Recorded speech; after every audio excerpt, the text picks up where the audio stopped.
Hello, fellow mutants.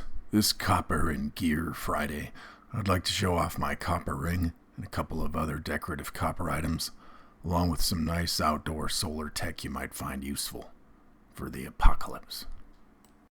Nothing too serious.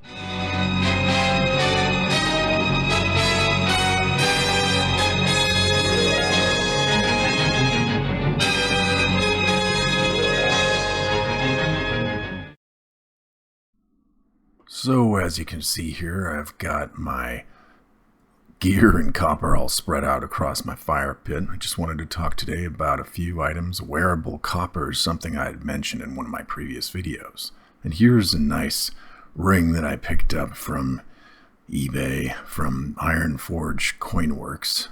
It is a copper coin that was transformed into a ring through what might be an achievable process for you if you have the right equipment. Unfortunately, I don't have that. I've seen the press and such that they can use. Very interesting. Keep in mind that you can get an allergic reaction or it'll turn your finger green. I did use a liquid for that seals it. And I also use flitz on occasion to polish it up, and that does the trick for me. This is a nice thing. It's big, meaty ring. Feels good in the hand. Feels cool and nice to wear. So, just some other way to have copper on your body.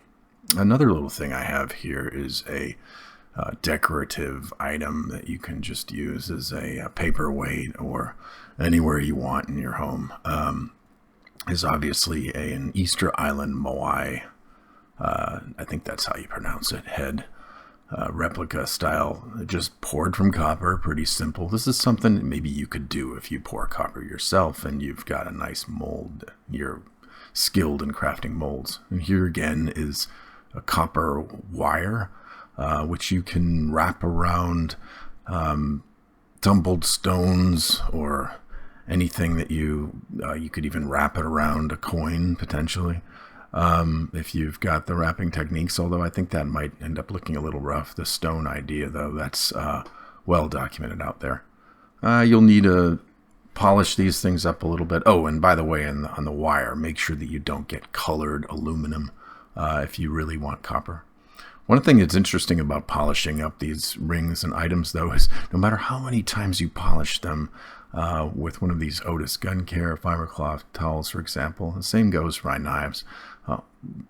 You'll almost always come away with a lot of oxidation, black oxidation at first. Gives it a nice polish. That's a quick and simple thing, so you don't necessarily have to use flitz, which is my personal favorite for you to use it anywhere on any metal. Preserves and protects and all that stuff. I don't know whether I want it touching my skin directly on the inside of the ring, so that's about the only place I avoid unless I've polished it nice. So next up, here we go. Quick one here. This is AliExpress find. I think I got about 10 of these, and each of them were about $1.80. Now, why do I have these things? Well, you can't really see very well. This is just powering a silly device that my kids have that makes flashing colors in the room.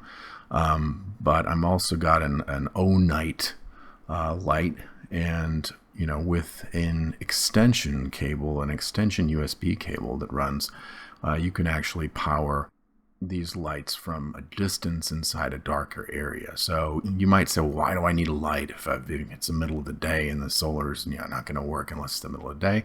Well, if you've got a situation where the power's out in your home and it's the middle of a winter storm, you could put the little solar light outside a window or outside your home, run this USB cable, and then plug the light into that, which also has this O-Night, O-N-I-T-E, actually has a pretty good cable itself. You can have it in your tent if your tent's a bit dark, as long as you're getting some light.